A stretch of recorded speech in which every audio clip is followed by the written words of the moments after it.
Oke, kembali lagi di channel saya. Makasih buat kalian yang sudah mengklik video ini ya. Kali ini tentang lanjutan dari pemecatan Pak Jokowi ya. Belum genap 1 bulan. Wah, kali ini perjalanan politik Pak Jokowi membuat Pak Ganjar dan Pak Anies terkejut. Kita lihat ya gimana videonya. Sebelum kita ke video, bantu subscribe channel saya, belum subscribe. Tidak tunggu lama, kita ke video langsung. Let's go. Saya kira menarik ya ketemu dengan Pak Jokowi itu sesuatu yang pastilah, namanya juga mantan presiden. Tetapi satu hal yang saya melihat bahwa beliau menegaskan akan tetap konsisten di jalur politik dan itu dibuktikan. Ya, dibuktikan. Saya mengatakan karena tanya ke saya kesibukan Mas Romi apa, saya balik ke bisnis Pak sama ngurusin pendidikan gitu. Bapak ngurusin pendidikan lah, gabung lah Pak di ngurus sini. ayam gue liat Mas Romi. Di antaranya ya, Iya kan? di antaranya ngurus peternakan ayam lah, pabrik furniture, macam-macam lah gitu. Nah, akhirnya saya tanya sama beliau, Bapak ngurus pendidikan lah Pak. Ini kan menyiapkan generasi ke depan. Udahlah pendidikan itu serahkan aja ke ahli-ahlinya lah. Kalau sampai menekuni itu ya sudahlah di situ. Saya tetap akan di politik saja gitu. Jadi Kata Pak Jokowi. ya tetap akan di politik. Jadi itu saya kira konsisten dengan apa yang dilakukan sekarang. Turun di jurkam-jurkam pilkada, itu kan itu jelas-jelas ngurusin politik ya. Bukan konsultan politik maksudnya. Kalau konsultan kan menarik bayaran, ini kan pro bono. Iya betul. Hobi-hobi itu maksudnya. Jadi gimana cerita awalnya dikontak terus Ya dikontak. Apa aja yang dibicarakan? dikontak dulu. Ini ada kaitannya dengan total politik nih. Gimana? Wah, ini menarik ini. Kalian mesti ini juga apa namanya? Introspeksi juga. bukan Tobatan langsung. Iya, jadi yang menarik itu adalah beliau banyak waktu sekarang ini. Kemudian banyak nonton podcast. Di antaranya podcast Total Politik. Wah, ini sur juga kalian kan? Antara sur sama itu tuh bisa sur, bisa juga I'm watching you. Hati-hati lu. Nah, kita ngoceh aja terus sampai dipanggil juga kan. Kacau lu. Jadi tuduhannya nggak berbanding lurus sama pendapatan gitu. akhirnya kemudian di situ sampailah pada pembicaraan tentang konten-konten kan. Nah, tentang konten-konten ini. Nah, saya bilang sama Pak Jokowi kalau beliau menyampaikan, masa saya dibilang penulis skenario, sutradara, kemudian aktor, juga sekaligus kameramen sama admin. Itu tukang tulis caption kan. Masa saya dibilang pemain politik paling canggih sampai saat ini. Saya tegaskan sampai saat ini Pak, mana yang salah dari apa yang saya sampaikan. Saya sampaikan ini beberapa tahun yang lalu ya, waktu itu ya di sini ya. Kalian masih di sana tuh, masih di ruko itu kan. Ruko kecil itu kan. Di ruko kecil itu.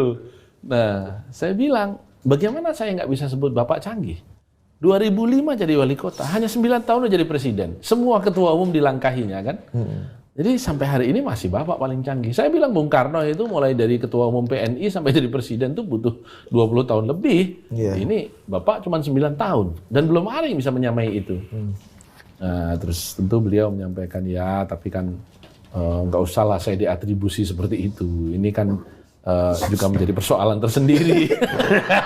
Apa keberatannya Pak Jokowi dicap sebagai orang politisi paling paten di selama Indonesia berdiri? Ya dianggap dianggap mastermind dari semua peristiwa politik besar kan. Ini kan menjadi persoalan tersendiri gitu. Kalau berhasil dianggap hebat, kalau gagal dikambing hitamkan kan gitu aja kan. Semua telunjuk ke hidung Pak Jokowi ya. Ini saya kira yang saya lantas setelah pertemuan itu saya lihat juga kan caption beliau ketika mau berangkat. Sekarang kan masih aktif kan medsosnya. Lebih aktif Mas. Malah lebih aktif ya? Lebih aktif dan hal-hal personal, ketemu ini diposting, ketemu itu diposting. Dulu kan acara-acara kenegaraan ini aja. Iya. Saya lihat memang kemudian saya baca kan captionnya ketika akan berangkat. Ini kan hari Minggu dua hari Minggu yang lalu kan. Minggu kemarin Minggu. Saya lihat tulisannya saya akan mencoba bertemu dengan sahabat-sahabat lama gitu kan. Oh, ternyata saya melihat Pak Jokowi sedang melakukan langkah untuk reuni, untuk rekonsiliasi, untuk ya back sebagai commoners ya, back to commoners ya, menjadi orang biasa yang mudah bertemu dan bertemunya juga tidak memakai protokoler, juga tidak di tempat yang sulit dijangkau begitu ya. Untuk ukuran seorang mantan presiden, mantan orang nomor 1 ya di Indonesia, saya kira cukup mudah lah untuk bertemu dengan Pak Jokowi itu. Rekonsiliasi berarti ada yang direkonsile dong berarti. Gus, apa Ya maksudnya? kan, Berarti ada yang pecah kemudian coba Dilem-lem pakai ya paling tidak kita kemarin kan tidak sesuai arah dengan dukungan capresnya Pak Jokowi kan. iya, Itu udah paling pokok lah di situ. Makanya saya klarifikasi juga sebenarnya kemarin itu komunikasinya gimana. Bisa kemudian di ujung ada dalam tanda petik saya sebut arahan lah gitu. Untuk kita dukung atau tidak mendukung gitu. Nah, rupanya ada miskomunikasi juga di situ. miskomunikasi itu tidak sengaja ada salah interpretasi atau memang disalahkan interpretasinya. Nah, ini tergantung dari siapa yang menafsirkan dan tergantung siapa yang menyampaikan. Gitu. Ada yang menyampaikan nggak begitu, ada yang menyampaikannya begitu gitu kan. Dan selalu saya bilang kan, ini keluar dari ruang Pak Jokowi ini, keluar dari pintu, keluar terjemahnya bisa beda-beda. Gitu. Iya. bawa fantasi masing-masing kan. Iya, kayak tadi Mas Romi bilang, kau diomongin Pak Jokowi, kau sur juga kau. Belum tentu, interpretasi bisa lain. Gue ngawasin dulu. Bisa gitu kan Mas. Iya. Jadi Mas Romi mengajukan keberatan juga atas apa yang telah terjadi selama ini. Artinya saya katakan bahwa ini saya istilahnya minta pertanggungjawaban Bapak juga nih. Kenapa saya? Bilang gitu. Ya karena pada saat Bapak lah, ini sampai saat ini narasi itu muncul di WhatsApp grup P3 bahwa pada zaman Bapak memerintahlah P3 ini tidak lolos untuk pertama kalinya. Ya. Jadi saya minta pertanggungjawaban Bapak juga. Kok saya? Dia bilang gitu. Kok tanya saya? Ya udahlah Pak, saya nggak mau cari siapa yang salah. Bantu aja kita untuk bisa kembali. Siapa tahu Bapak punya pandangan-pandangan, pikiran-pikiran tentang siapa yang bagus untuk memimpin partai ini ke depan. Dan apa yang beliau sampaikan sampai saat ini rasional, dan tentu masih ada pertemuan-pertemuan lagi harapan saya. Masukan dari orang yang pernah 10 tahun mengendalikan politik nasional dan sekarang masih setengah mengendalikan ini kan penting. Ya. Apapun kita suka atau tidak suka hari ini, Pak Jokowi masih punya putra yang menjadi wapres, masih punya mantu yang menjadi gubernur, masih punya putra yang menjadi ketua umum partai politik juga, begitu ya. Sehingga kalau kita kemudian mengatakan kan sudah tidak menjabat lagi, yang ngomong itu mah orang bego itu kalau mengatakan kemudian seperti seolah-olah hilang sama sekali ya. Ini jelas masih sangat kuat sangkut pautnya. Ya. Orang menterinya aja yang jadi lagi masih separuh dari kabinet, jumlah kabinet lama ya, masih separuh. Kalau dihitung dari 108 kabinet sekarang ya cuma 16% kan kalau cuma 18 orang itu. Tapi kalau dihitung dari jumlah kabinet lama yang cuma 34, itu kan separuh lebih begitu. Jadi ini saya kira yang kemudian kita tidak boleh lupakan dari seorang Pak Jokowi. Apalagi beliau mengatakan dengan tegas, saya masih akan tetap berkiprah di politik. Itu dia. Berkiprah ya. Ya, berkiprah di politik. Iya. Jadi nggak membayangkan Pak Jokowi seperti Pak SBY yang jadi pelukis, penyanyi, bikin album, begitu nggak kepikiran tuh ya. Saya nggak melihat melo-melonya sama sekali. Tapi Anda masih melihat kesaktian Pak Jokowi nggak setelah ya gimana nggak sakti, politik semua calon gubernur yang dia dukung menang kecuali DKI. Hampir semua calon yang dia dukung di pilkada kemarin itu untuk tingkat gubernur menang kan, kecuali DKI. Dan jangan salah juga bahwa Jawa Tengah misalnya itu kan kandang banteng dari sejak zaman Pak SBY saja, waktu itu masih tetap banteng yang berkuasa di sana. Kemarin tumbang. Artinya kita harus betul-betul hitung beliau sebagai faktor, bahkan istilah Pak Sandi kan ini partai perorangan. P3 ke depan kalau mau maju harus bekerja sama dengan partai perorangan. Saya ketawa juga sebenarnya itu. Ini menarik juga nih partai perorangan ini kan. Iya kan kemarin rame tuh Parcok ya kan. Kalau ini partai perorangan ya. Parong ya. Jadi ini menurut saya adalah satu hal yang kalau tadi itu party ID itu sulit, ya kan? Apa personal ID ya yang lebih mudah ya? Tokoh ID. Nah, tokoh ID itu lebih mudah. Nah, Pak Jokowi kan ketokohannya masih Tokoh sangat ID-nya kuat begitu. untuk mencapai level pengikut medsos atau follower yang segitu banyak, itu hanya bisa dilakukan oleh orang yang pernah menjadi presiden kan gitu. Iya. Dan dia pertahankan itu. Dan dia masih membuktikan kesaktiannya itu di pilkada kemarin. Dia masih buktikan. Jadi kalau ada gini Mas, kemarin itu kan orang banyak juga yang termasuk Bahkan kemarin DKI juga sedang atau bukan sedang ya, hampir hampir di hampir terancam dua putaran kan, karena angka 50,07% itu kan kemarin gugatan yang mau disampaikan ke MK itu kan gugatan yang menghitung angka perolehan itu tidak dari suara sah. Oh, bukan angka selisihnya ya? Bukan selisihnya gitu. Oh, Jadi 50,07 ini saya memang belum mendalami banget ya, tapi kurang lebih itu dihitung dari suara Pram, suara RK plus totalnya ya, plus suara tidak sah. Oke. Nah, gugatan ke MK itu mau dihitung dari suara yang sah saja. Oh. Nah, Iya, kalau dihitung dari total suara, gugatan di MK itu menghitung total suara. Kalau dihitung dari suara yang memilih Mas Pram dan Pak RK saja, itu sebenarnya masih 46%.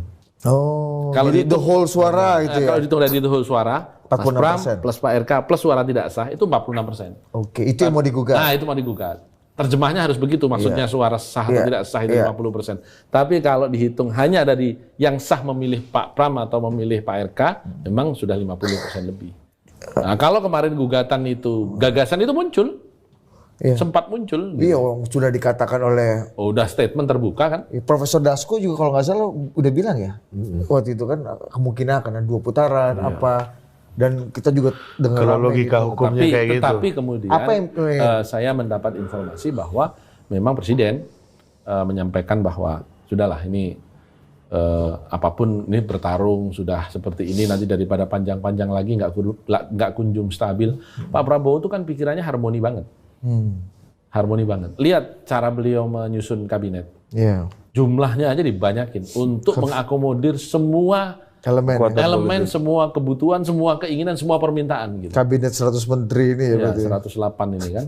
Jadi dari situ saja sudah kelihatan bahwa Pak Prabowo itu sebenarnya bukan orang yang suka bermusuhan, berhadapan. Yang penting rangkul dulu, karena bahasanya yang saya terima informasi dari orang-orang yang sekarang juga kemudian menjadi anggota kabinet, Pak Prabowo ingin semua urusan politik, pernah saya sampaikan di sini juga, itu selesai sebelum beliau menjabat. Sehingga ketika menjabat, fokus beliau adalah ekonomi. Tapi kan di politik merangkul itu kadang-kadang ada yang merangkul agak tulus, ada rangkul monyet ini Gus. Rangkul monyet itu gimana? Rangkul gigit. Ada juga kayak gitu. Iya, atau sambil nyakar gitu ya. Tapi tandanya sih belum terlihat. Iya, kalau fenomenanya juga belum. Pak Prabowo kayaknya itu ya. Rangkul diayomi kan. Betul kan? Beda kan. Gaya itu sebenarnya memang gaya apa ya? Gaya aslinya Pak Prabowo ya begitu. Betul-betul merangkul. Ya makanya itu terlihat bahwa banyak orang-orang sekitarnya yang bertahan lama sama Pak Prabowo kan, ada yang udah 20 tahun, 15 tahun, ada 30 tahun. Nggak mungkin kalau nggak dirangkul dan diopeni bertahan selama itu. Kalau rangkul gigit nggak mungkin. Apalagi rangkul gigit, udah kabur itu pagi-pagi. Iya benar. Rangkul doang nggak digigit pun lari. Iya betul. Itu turnover tinggi pas itu Mas kalau itu ya. Rangkul tapi nggak diopeni lari juga, meskipun agak lama. Nah, kalau rangkul gigit minggu depan pergi dia. Ini sudah terlihat dan itu watak. Iya. Ya, karena kalau watak dia nggak akan berubah. Termasuk cawe-cawe, kan Pak Prabowo pernah pidato di PAN waktu itu, ada lu juga di acara itu ya. Bilang pilkada tuh gua nggak urus lah, lu mau siapa aja yang bertarung, kita nanti berdamai lagi, kita membangun bangsa lagi. Maksudnya aku nggak cawe-cawe gitu lah. Anda percaya nggak kemarin? Percaya saya. Saya sangat percaya soal hal tersebut karena memang Prabowo itu persoalan bangsa ini terlalu besar hanya sekedar dihabiskan waktu untuk bermusuhan. Tapi ada juga kan pemimpin yang sukanya itu memang bertarungnya itu. Ini soal adrenalin. Adrenalin. Hobi, antara hobi. Kemarin masih itu cerita Gus sama Pak Jokowi. Pak Jokowi menyatakan kalau sudah.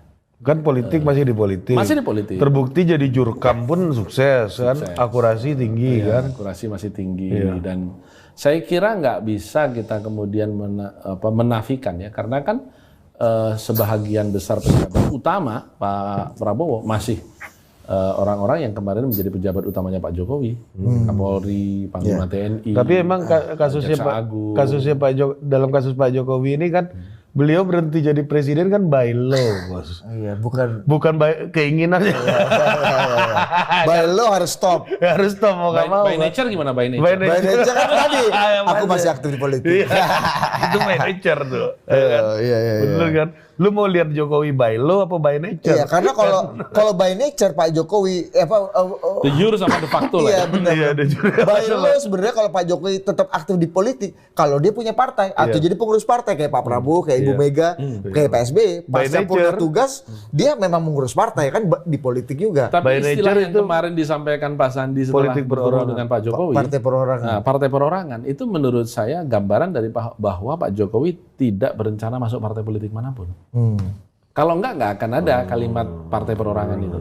Saya ditanya sama beberapa media menyampaikan, Mas, ini kan Pak Jokowi sudah diberhentikan nih dari partai lamanya. Kira-kira mungkin nggak jadi ketua umum P3? Karena ada pengamat politik yang mengusulkan Pak Jokowi menjadi ketua umum P3 begitu ya. Saya jawab ke teman-teman media sederhana bahwa dalam pembicaraan saya, beliau tidak ada rencana masuk partai politik tertentu. Bahwa kemudian nantinya berubah, ya saya nggak tahu. Tetapi setidak-tidaknya saya tanya juga, ternyata beliau belum ada rencana untuk masuk ke partai politik tertentu. Apalagi menjadi ketua umum ya. Karena bahasa beliau, ya alhamdulillah saya nggak jadi ketua umum juga 2 kali jadi presiden. Mas. Kalau gitu. Menurut saya itu adrenalin pembuktian itu kan. Aku bukan siapa-siapa, aku bisa. Kalau jadi presiden bisa 3-4 kali. Jadi ketua umum. Artinya apa? Ini kan next level game. Iya. Ya, permainan di lantai 2 kan. Dan gitu. Mas Romi yang omongin kan, Mas Romi kan bilang ini kayak permainan Street Fighter, Mortal Kombat. Liu Kang versus ya kan, Scorpio, Liu Kang Lu versus jangan ngomong Sub-Zero. Mortal Kombat, kelihatan banget generasi lu. Lama-lama Liu Kang versus Liu Kang, Bro. Dosisnya naik terus kan? Iya, Oh, ini dosisnya bisa. naik. Yang paling Mas Romi yang bilang yang loh. paling tinggi Samsung loh. Yang mengidentifikasi. Ini Pak Mas. Jokowi udah ngelawan. Samsung versus Samsung. Ya, udah Samsung versus Samsung. Dua-duanya bisa berubah-ubah. Menurut saya menarik. Dua-duanya bisa berubah. Dan karena itu watak. Oke, itu dia videonya, gimana menurut kalian, dan sampai bertemu di video saya selanjutnya.